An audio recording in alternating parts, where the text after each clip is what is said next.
The Toronto Raptors are not a very good basketball team. Masai Ujiri has built this team around the concept of having these guys all be the same build.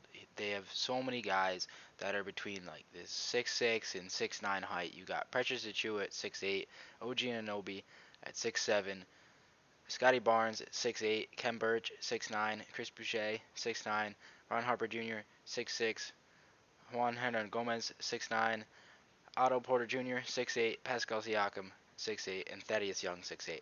They've got this group of guys that are all the same size, and they all have this one flaw that prevents them from being good. None of these guys are are elite basketball players. Pascal Siakam's pretty good. You have Gary Trent Jr. and Fred VanVleet as solid guards, but they don't have that one elite piece like that Kawhi Leonard that they got that was able to take them to a championship. This team is set up perfectly to add a star, and the guys they keep trying to bring in to be the star, like they gave Pascal Siakam the chance. You see Scotty Barnes is supposed to be this next star. They're not shooters, they're not shot creators. They're just really good basketball players. They're super freaky athletic. They can get to the rim and score, but they're not good enough attacking the basket like Giannis is, and they're not skilled enough to be outside shooters. They can't drive as well. This dude Pascal Siakam has one move. He's a Beyblade. He just spins. You could find a 20-minute compilation of him doing spin moves on YouTube.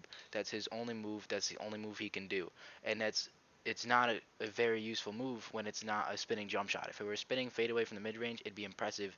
A move we see Durant do all the time. It's not a move as effective as Harden's step back. He just kind of spins into the paint. It's not an elite move. It's not as effective as Giannis's attack to the basket.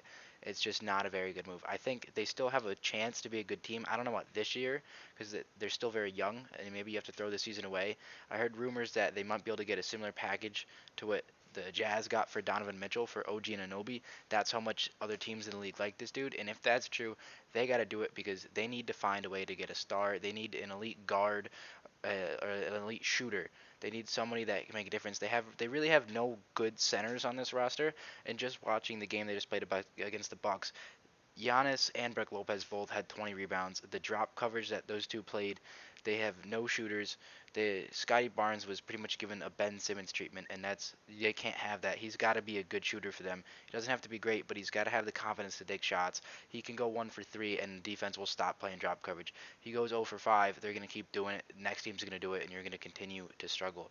If I was Masai Ujiri, I would definitely trade OG Anunoby. I maybe would trade somebody else just to get to clear space. I feel like they've got a logjam. They really have no bench. They have no depth for guards. Their backup point guard is Malachi Flynn. And if you look at some of the recent box scores, their starters are plus 20 in the box scores, and their bench are minus 20. Chris Boucher in 20 minutes in a game against the Suns, which they ended up winning by 9 points, was minus 20. That's just you can't have that for your backups. The game the other day against the Pacers, you had Malachi Flynn, who was minus 20 in less than 20 minutes of playing. That's completely unacceptable at this level in that little minutes to have a bench be that bad. Masai Ujiri is a really good GM. I think a lot of people in the league have respect for him. As a fan, I think he's been a really good GM for him, but they're kind of banking on Scotty Barnes being a really good basketball player, and Scotty Barnes is, but he did not deserve the Rookie of the Year last year.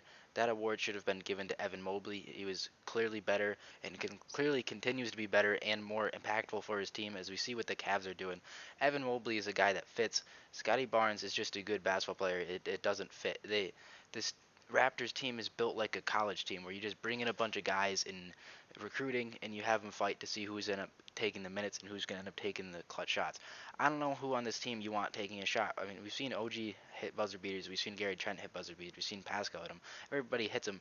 But there's teams that they're competing with in the Eastern Conference that have 3 guys on their team that I'd rather have taking the shot than what the Raptors have. If you look at the Sixers and the Celtics have 2 guys you'd rather have in Jaylen Brown and Jason Tatum, and the Sixers have 3 and Tyrese Maxey, James Harden, and Joel Embiid. Like, I'd rather have all 3 of those guys. Obviously, the Nets got 2 more guys than they do, but they don't have anybody at the end of the game who's gonna ISO and create a basket. Is it gonna be Siakam spinning to the basket? It's just gonna be a double team.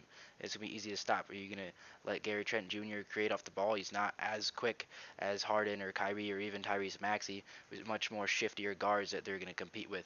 The East is a really good conference. I think it's significantly better than the West, and Toronto just isn't good enough in it. I think their best best idea is to move on from some of these guys.